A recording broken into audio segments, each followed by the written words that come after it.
تو دیکھیے معزز سامعات، اللہ تبارک و تعالیٰ نے ہم لوگوں کو کتنی مرتبہ رحمت کی نظر سے دیکھا ہوگا، کتنی مرتبہ رحمت کی نظر سے دیکھا ہوگا کہ ہم لوگ یہاں پر آ کر اکٹھا ہوئی ہیں۔ اللہ تبارک و تعالیٰ نے جب ہمیں رحمت کی نظر سے دیکھا ہے اور ہم نے اپنے گھروں کے کاموں کو بھی چھوڑا ہے اور ہم یہاں پر اپنا قیمتی وقت بھی دے رہی ہیں، تو اس وقت کو ہم کیا بنائیں؟ کارگر بنائیں۔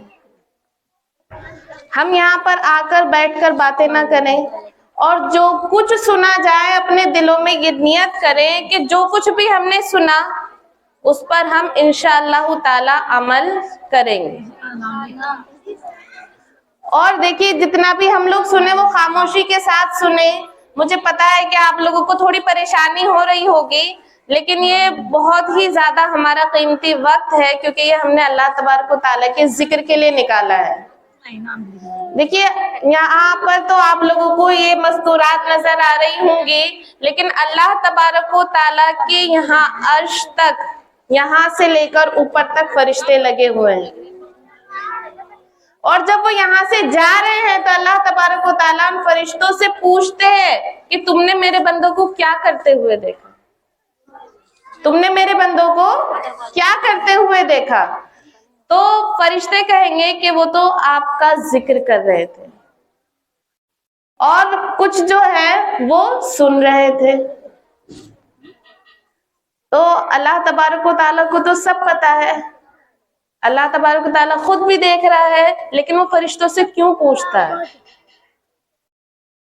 فرشتوں سے اس لیے پوچھتا ہے کہ انہی فرشتوں نے یہ کہا تھا کہ اللہ تبارک و تعالیٰ آپ آدم علیہ السلام کو کیوں پیدا کر رہے ہیں؟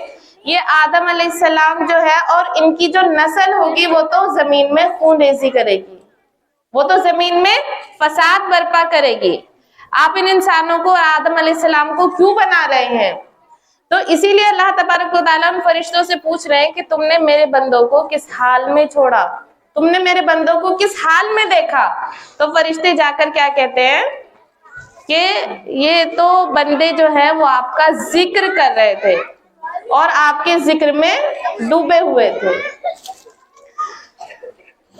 تو دیکھیے یہاں پر آنے کا ہمارا مقصد، اور سب سے پہلی بات یہاں پر بیٹھنے کا مقصد تو یہی ہے کہ ہم لوگ ذکر سنیں اور اس پر عمل کرنے کی کوشش کریں، لیکن ہمارا دنیا میں آنے کا کیا مقصد ہے؟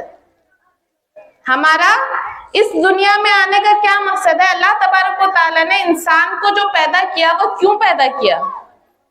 اللہ تبارک و تعالیٰ نے جو انسان کو پیدا کیا تو اللہ تبارک و تعالیٰ خود قرآن پاک میں فرماتا ہے کہ اے جنو انس یعنی اے جنات اور انسانوں، میں نے تم کو اس لیے پیدا نہیں کیا کہ تم دنیا میں لگ کر، دنیا کی آرائشوں میں لگ کر، دنیا کی نعمتوں کو پا کر تم مجھے بھول جاؤ۔ میں نے یہ جو دنیا بنائی ہے وہ تمہارے لیے بنائی ہے۔ یہ تمام جو دنیا کی آرائشیں ہیں، یہ تمام دنیا کی نعمتیں ہیں، یہ میں نے تمہارے لیے بنائی ہے، لیکن تمہیں جو بنایا وہ میں نے اپنے لیے بنایا۔ تمہیں جو بنایا وہ میں نے اپنے لیے بنایا ہے۔ تو جب اللہ تبارک و تعالیٰ نے ہمیں اپنے لیے بنایا ہے تو ہم اللہ تبارک و تعالیٰ کو راضی کرنے والا کون سا کام کر رہے ہیں؟ ہم اپنے اندر جھانک کر دیکھیں، اپنے گریبانوں میں جھانک کر دیکھیں کہ آج ہم اللہ تبارک و تعالیٰ کو راضی کرنے والے کتنے کام کر رہے ہیں، اور کون سا ایسا کام ہے جو ہم کہہ سکیں کہ اللہ تبارک و تعالیٰ یہ فقط تیری رضا کے لیے ہے۔ اور پھر بھی اللہ تبارک و تعالیٰ ہم سے کتنی محبت کرتا ہے کہ اللہ تبارک و تعالیٰ فرماتا ہے کہ وَالَّذِينَ آمَنُوا أَشَدُّ حُبًّا لِلَّهِ، وَالَّذِينَ آمَنُوا أَشَدُّ حُبًّا لِلَّهِ کہ اللہ تبارک و تعالیٰ تم سے اشد درجے کی محبت کرنے والا ہے۔ کس سے اللہ تبارک و تعالیٰ محبت کرتا ہے؟ وَالَّذِينَ آمَنُوا، ایمان والوں سے، ایمان والوں سے اللہ تبارک و تعالیٰ اتنی محبت کرتا ہے کہ ہم دنیا میں کہتے ہیں کہ ماں کہتی ہے اپنے بیٹے سے کہ بیٹا میں تجھ سے بہت محبت کرتی ہوں،